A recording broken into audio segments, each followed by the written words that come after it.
What up, what up, what up, though? This your girl, Dubb. Welcome, everybody, to the show. Tonight, we're going to do a little bit of learning. We're not going to do spirit court. We got our lessons in full effect, and we're going to move on to the next lesson. So, welcome, everybody, to the show. I'm your girl, Dubb, and we are recording from the 313. Detroit is where we are recording from. So, if you are new here, please hit the like button so we can get through the algorithm. And go ahead and hit that little bell button at the top of the page and become a subscriber. Get your subscribership on, man. Okay? Hey, y'all! I'm Dubb, man. Y'all finally get to see my goofy ass and get to see who been cussing y'all ass out for the last year, okay? Right. Anyway, now that we got that introduction out the way, I'm using a different set of headphones tonight, so I have no reason to shout out YouTube whatsoever. And if you are subscribed there, please bring your ass over here to Rumble because they on some bullshit over there. My bad. Anyway, now that we got that introduction out the way, we are about to move forward with our summer shows, okay? I gave you the itinerary. You should have it. And we already did a recap. Was the last video that I posted of what we have learned so far in the last 6 to 7 months. Okay, we are like on season 2, like your dog. Y'all are coming along, man. So proud of you guys. I really am. So if any of this content resonates with you, or if you're actually learning something here, then please share this content with your friends and your loved ones and your family members. You know, these is y'all deceased family members. Shit, they ain't mine. I'm just saying. You know. Okay. So, I have to teach you guys because, you know, I like teaching people stuff that I know.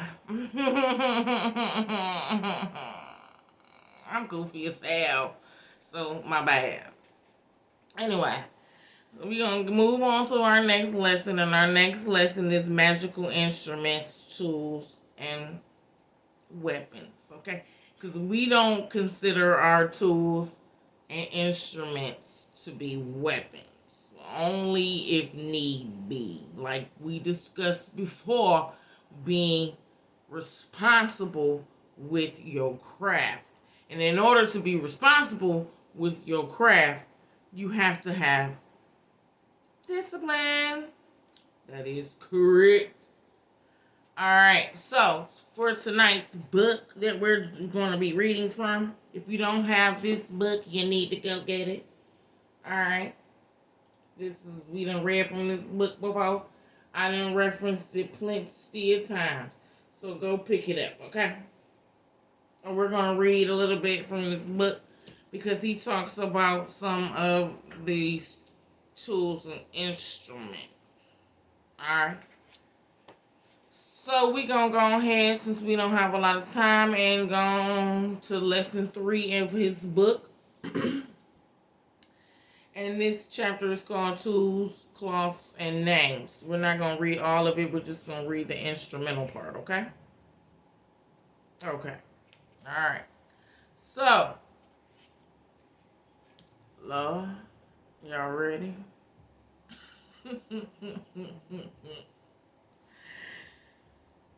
Let's get to it. All right. Working tools for the craft. All right. The working tools are dedicated by the tradition to which you belong. Okay. In Gardanian witchcraft, for example, there are 8 working tools that include athame, which is a knife, a sword, wand, scorcher, cords, white-handled knives, and pentacles. Okay. In the Saxon tradition, there are fewer tools used. A seax, which is a knife, a sword, and a spear. Okay. If you are creating your own denomination, then you can decide for yourself which to have and which not to have, okay? All tools,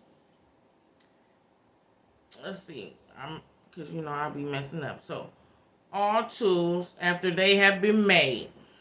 All right, just get the flow here. So all tools after they have been made are ritualistically cleansed and purified before use to remove any negative energy or vibrations from the tools, okay? They are then personally charged and consecrated. Details for this are given in this lesson book, okay?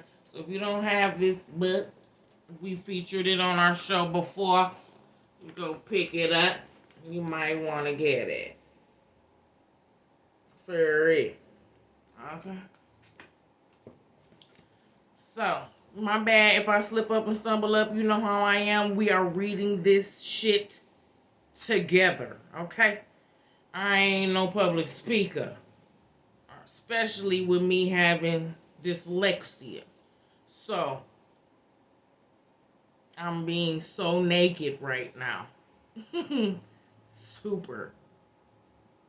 Let's talk about our first tool, okay? Which is the knife. And it's considered to be a weapon. But we're not going to use this knife to harm someone, okay? This is a tool in the craft. So let's read about it. Okay. The knife. Every witch has a personal knife, and if you don't, you should get you one. Alright? In many traditions, this is called an athame. Okay? Athame. Okay? In the Scottish traditions, it is a yacard, and in the Saxon traditions, a seax, which I just said. The knife usually has a steel, double-edged blade, though one exception in the fortresses tradition, which the knife is a single-edged, blast-braided knife, okay? It may be worth quoting for the Anglo-Saxons Magic by Dr. G. Storms, Gordon Press, New York, 1974. And anointed talismans of traditions in various ancient Anglo-Saxon manuscripts. Okay? Alright. So I'm going to pause so you can get all that information. Alright. Let's read more about the knife. Okay? Excuse me. Alright, so iron manifestively makes its power from in fact that of the mineral which is better or sacred or is more scarce than would be wood or stone. Okay, so metal is considered to be more sacred because it's more scarce than what I just said. Wood, which is a tree, or stone, which is a rock. Okay, you have to extract metal from the rock. That's why it's so obscure. Okay, so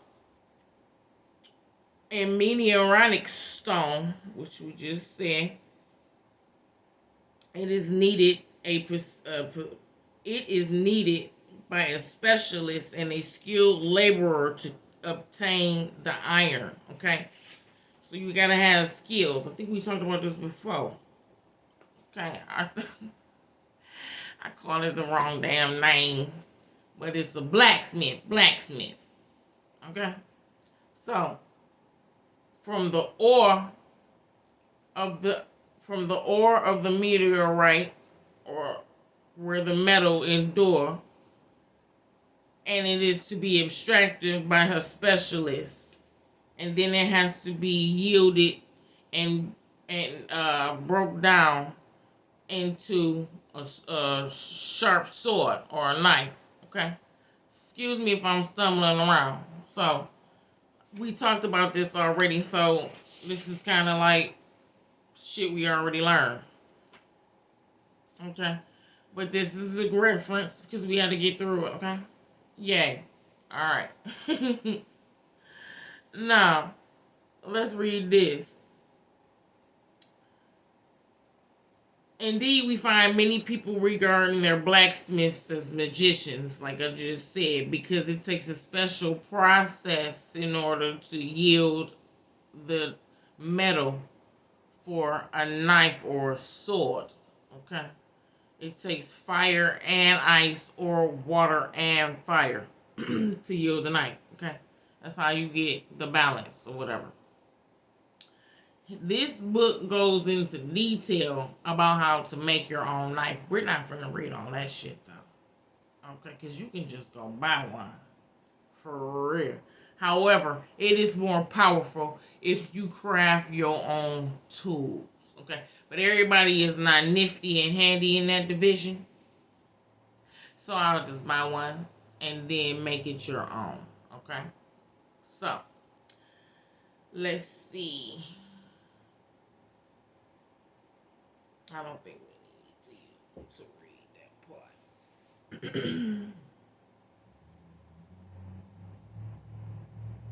Yeah. So we read about the blacks. Some people regard their blacksmiths as being magicians. Okay. And among them, Wayland standards out as the smith par excellent. Okay. The figure of this wondrous Saxon smith symbolizing at first its marvelous in metalworking. Okay. It was made from the subject of the heroic legend. What's that dude name? We talked about his sword. King Arthur. Arthur sword. Yeah. You know what I'm talking about. Okay. All right. The size of the knife should be to suit yourself. Okay. Whatever feels comfortable for you. Okay. Don't go out there getting no big gigantic ass fucking knife. Talking about yeah. No. Okay. This is your personal tool, okay? A magical tool, okay? And as such, it's something very special, and you should treat it as such, all right? It will not do then to simply go out to the store and buy a ready-made knife, like we just said. However, people are not that inclined to be making fucking tools and shit. So we gotta do what we can do. Because there's nothing that says that the knife you make by hand or the knife that you buy in the store will not have equal power. Okay. Which goes to this point over here. Okay. Because as we talked about before, the person yielding the magic, these are tools. The person yielding the magic has to put the power into the tool, okay? For example, this is a regular ass writing pen. If I take it, this pen, and write on some paper, then that's what it's made for. To write on some paper. But if I take this same pen and jab it into somebody's neck, now it has become a fucking deadly weapon. Do you understand? That's what we're talking about. You made the knife a weapon instead of just making it a damn tool. Do you understand? Alright. Now, some traditions calls for certain signs to be carved on the handle of your knife. Okay? Even if yours is not, you may wish to add some decorations to it. Okay? I would certainly recommend at least putting your craft name on there. Okay? You may also like to etch something on there that's memorabilia. Okay? if it's not too difficult for you to do so. Etching takes a little time and a steady hand. If you can etch it on there, that will help. That's how you personalize your tools, okay? So let's talk about this marking the metal, okay?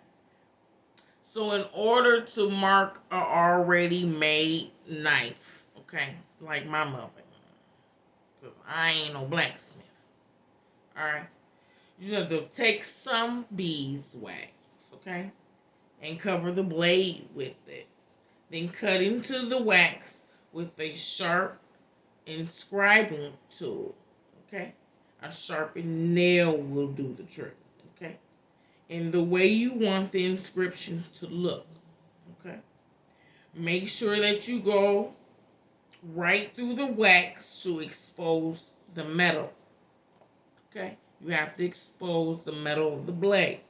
Then pour on either a sulfuric acid, iodine, or a similar etching agent. Okay? Leave it for a few minutes, then hold it under running water. The acid will eat into the metal, etching it where you have inscribed it. Okay? But the wax will protect the rest of the blade after washing the acid off. Okay? Clean off the wax and you have your etched knife. Okay? An alternative to etching is to engrave. Okay? Engraving the blade. This does not give a solid marking as the acid etching, but is nevertheless effective.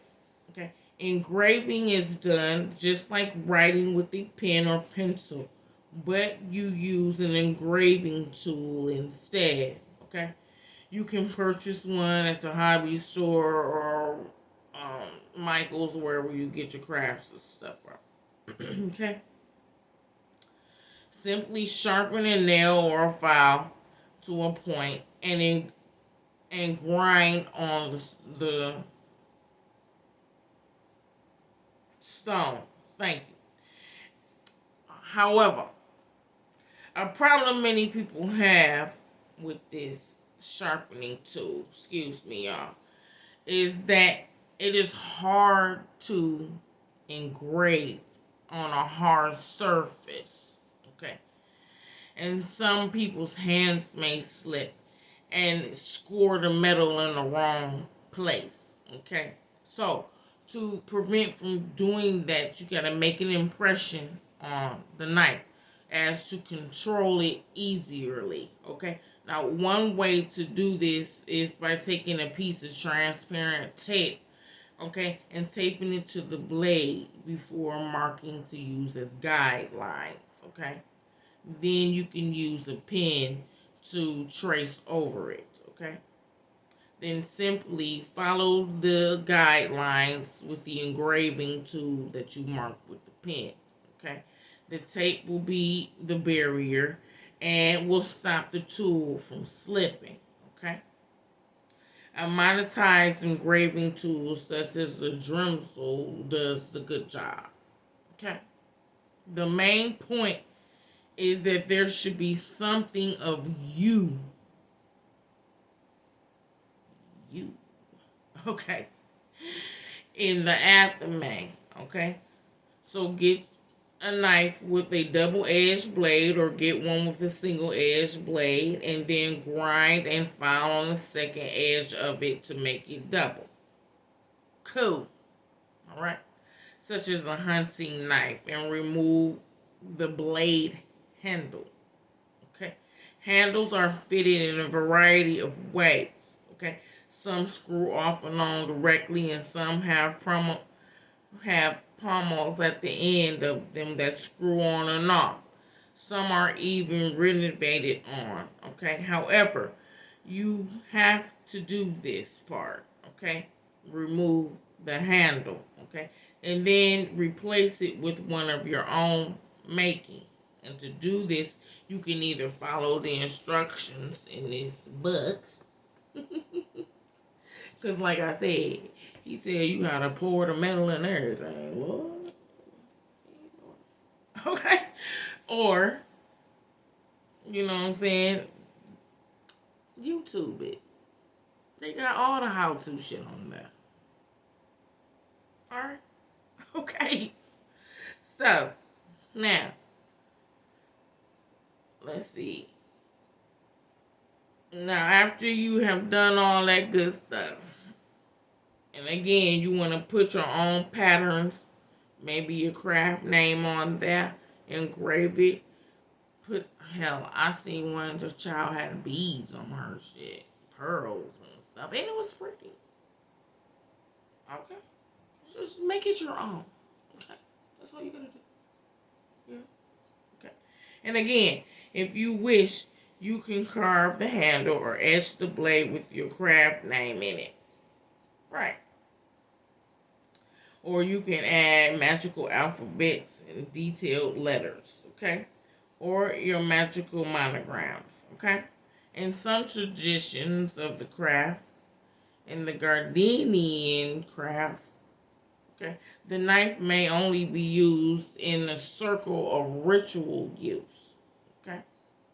In other traditions, i.e. Scottish, the witch is encouraged to use the tool as often as possible.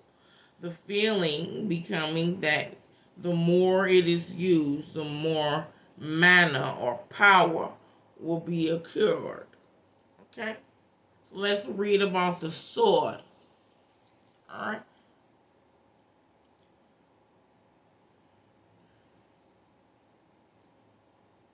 Alright, the sword is not essential to the craft, but it is a general tool and weapon. Okay? Because the knife can always be substituted for the sword. Okay? But while every individual witch has an athame, many covens like to have a coven sword. Okay? One for the whole group. The sword is used. Confirmation. The sword is usually used for making the circle at the start of the mating, being used by the priest or priestess or whoever casts the circle. It can be made in the same way that the knife is, or you can purchase one. Okay, there are certainly many companies that offer replicas of ancient swords these days. However, it is better that you do some work on the sword yourself. In fact, as a coven tool, you should be as a whole group get together to make one or engrave and decorate an already bought one. Okay? So, if you're in the coven, you have a sword coven, a coven sword, excuse me. It's better if y'all all get together and decorate and engrave the sword or make one yourselves. Okay? Cool. Did we get that part? Alright. Other tools. Other ritual tools and the wands, staffs, bells, bearings, or white-handled knives and cords. Okay? So these are other tools. And he talked about it briefly. That's about it. So other ritual tools are the wand, staff, bell, bearings, or white-handled knives and cords. Okay?